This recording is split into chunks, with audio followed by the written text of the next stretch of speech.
जैसा कि पिछले एपिसोड में देखा कि पूजा कहती है कि मुझे कुछ याद नहीं है और तुम क्या बात कर रहे हो, मुझे कुछ समझ में नहीं आ रही है। मुझे मेरी माँ का लॉकेट दो वापस और मुझे और कोई इस बारे में बात नहीं करनी। तो जंकुक कहता अच्छा, तो मतलब सिर्फ तुम्हें ये लॉकेट याद है और तुम्हें लगता है कि हम अभी मिले हैं। तो पूजा कहती लगता है क्या, मुझे पता है कि हम अभी मिले थे, पहली बार हम एयरपोर्ट पर मिले थे। और तुम किस बारे में क्या बात कर रहे हो? चलो ठीक है, मैं मान भी लेती हूँ, तुमने जो कहा वो सही है और हो सकता है। तो मैं किस किस को याद रखूं? अब बचपन से तो मेरे पता नहीं कहाँ कहाँ दोस्त हैं।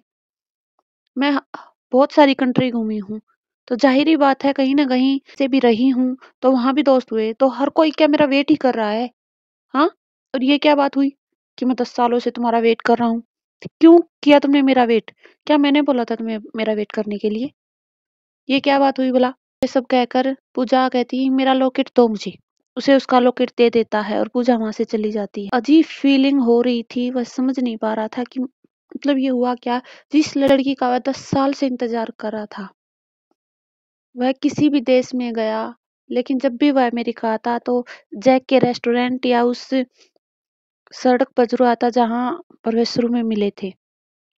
और हर बार पूजा के बारे में पूछता था या उसको अपने सपनों में अपने आप में इमेजिन करता था कि ऐसी होगी वैसी होगी, मैं उसके साथ बहुत सारी बातें करूंगा, अपने दिल की शेयरिंग बातें करूंगा।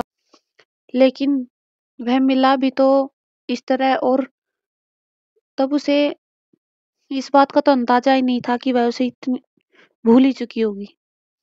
उसे तो लगा था कि जब भी वह मिलेंगे तो बहुत खुश होंगे क्योंकि इतने दिनों बाद मिलेंगे।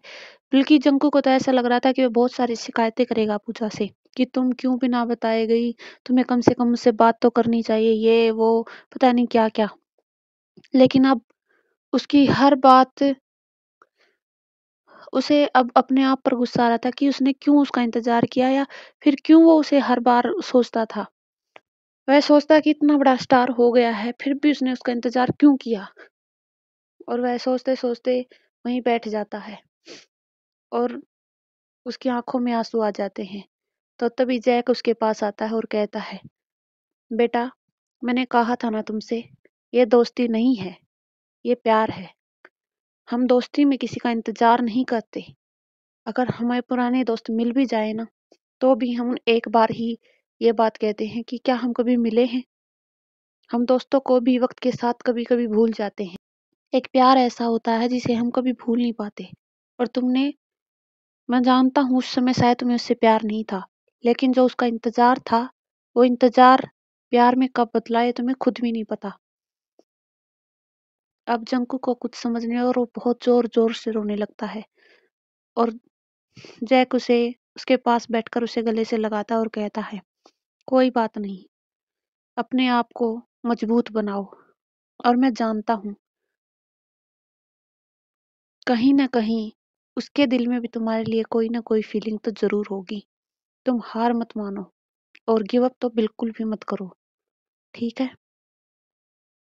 मैं जानता हूँ उस लड़की को, जो बहुत ही काइंड थी, और मैं इतना भी पता है कि आज भी वैसी ही होगी।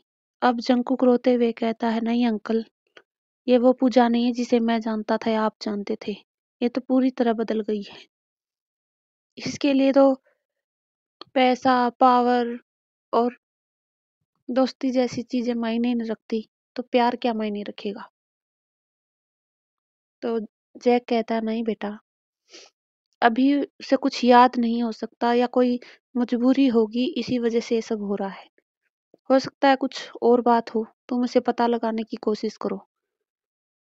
तो जंकुक कहता है नहीं अंकल, और गुस्से में कहता है जितनी बुरी तरीके से मैं रोया हूँ, या जिस तरीके से 10 साल तक मैंने उसका इंतजार किया है, उस इंतजार में भी दर्द था कि मैं कब उससे मिलूंगा, या फिर पता नहीं कभी मिलूंगा या नहीं। तो उसी तरह उसको भी दर्द मिलना चाहिए, पता होना चाहिए कि क्या होता है किसी का इंतजार करना। उसके लिए इंतजार करना कोई बड़ी बात नहीं थी। अब मैं उसे बताता हूँ। और यह कहकर जंकुक अपने आंसू पोंछता और वहां से चला जाता है। अब जैक कहता है अब मैं कैसे बताऊं बेटा कि वो भी तुमसे बहुत प्यार करती है, बस फर्क इतना कि मैं तुम्हें बता नहीं सकता। जिस तरीके से तुमने उसका इंतज़ार किया है, उसी तरह से हर बार मेरे कैफ़े पर पूजा के बारे में पूछने आते थे तो हर बार पूछती थी, "क्या अब की बार भी वो आया?" तो वो तो तुम्हें कभी नहीं भूली। बस उसकी मजबूरी इतनी बड़ी है कि वो तुम्हारे सामने चाहकर भी ये नहीं बता सकती कि वो है।